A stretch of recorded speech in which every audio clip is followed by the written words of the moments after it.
joined now by David Smith of Anthony Gold Solicitors and also Policy Director of the RLA. And David, I thought we would just have a bit of a roam around the private rented sector because there's a lot going on, isn't there? Yes, I was hoping for a quiet August, and it hasn't been. The government has, normally during parliamentary recess, not much goes on, but very much not the case at the moment. Well, let's first of all talk about Brandon Lewis's speech at the Resi conference. You were a little concerned by some of the things he said about private landlords and the government's view on them. Yes, I mean, one of the things he said is that the sector needs to be more professional, and the RLA, we're quite keen on that. We're pretty agreeable that there are undoubtedly people who take things a bit too casually in the sector. Hopefully no RLA members do. I mean, I'm sure they don't, because why would they spend money joining the RLA if they weren't interested? And I think it's probably a good thing for many of those people that there is going to be a more professionalised approach to the sector. But that cuts both ways. If there's a professional approach to the sector, then landlords deserve the same tax breaks that other businesses obtain. And okay, the government is looking to cut mortgage interest relief. That's certainly a concern, but there are other tax breaks that other parts of other businesses enjoy for investment in property that are not enjoyed by the landlord sector, and we think the two things do come together to some extent, and we'd like to see some improvement in that.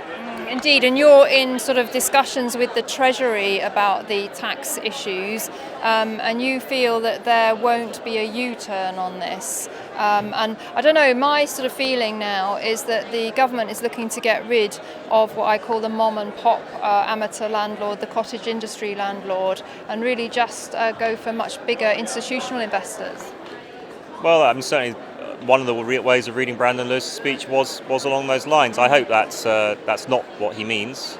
At the end of the day, institutional investors are not a big part of the private rental sector at the moment. They probably should be a bigger part, actually. And if the government wants to encourage them, then fair enough. I've got no one's going to complain about that. And again, it would actually focus more government attention on the sector, in fact, and it would probably be a good thing for everybody.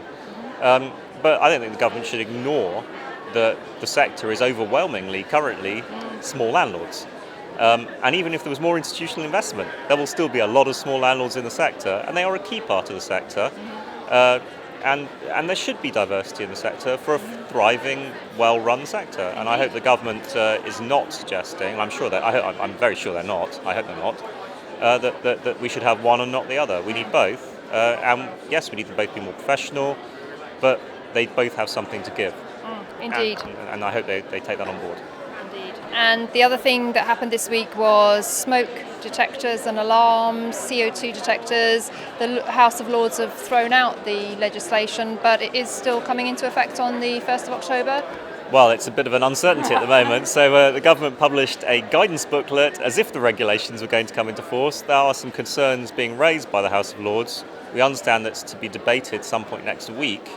And it may be that the regulations will still come into effect on the 1st of October, and certainly from an RLA and lawyer point of view, my advice to landlords would be to assume that they are going to come into force on the 1st of October. If the regulations come into force as drafted, they are immediately applicable across the board to everybody, and I would strongly advise any landlord who has not got a substantive smoke detector and carbon monoxide detector where required fitted in their property that they get those in place pretty damn quick. Good advice. Also, there's the issue of Section 21, which happened this morning, and we've dealt with that in a separate video. Anything else happening on the PRS front that we need to be aware of? Well, obviously the other big thing is the other part of the Deregulation Act, and how it will all play out with improvement notices and those where an improvement notice is served, you cannot then use a Section 21. I think there's a long way still to go, and I think a lot will happen as we continue to move through the rest of the year. There's the housing bill, of course, as well, and the government's already made crystal clear that parts of that are now going to impact on the private rental sector. And I think we need to be honest and accept that other parts of the parliamentary estate will also make comments about that bill, and other things could end up being in it that we do not currently know about. I'd be very surprised, for example, if there weren't amendments being put in by people from the Labour Party relating to aspects of the sector, and some of those may be picked up by government. Some of them may be good ideas, some of them we may be less happy about. So there's still a lot of things that we need to keep our eyes on as we move through the latter part of the year. Very much so, and one way to do that is to check in daily to Property Tribes and also to join the Residential Landlords Association, who deliver regular regulation updates to their members, brought to us actually by David. So great to have your input, David, and definitely all eyes on the private rented sector as we go through to the end of the year. Yeah, there's no sleeping up till Christmas. Lovely speaking to you as always. Thank you. Thank you.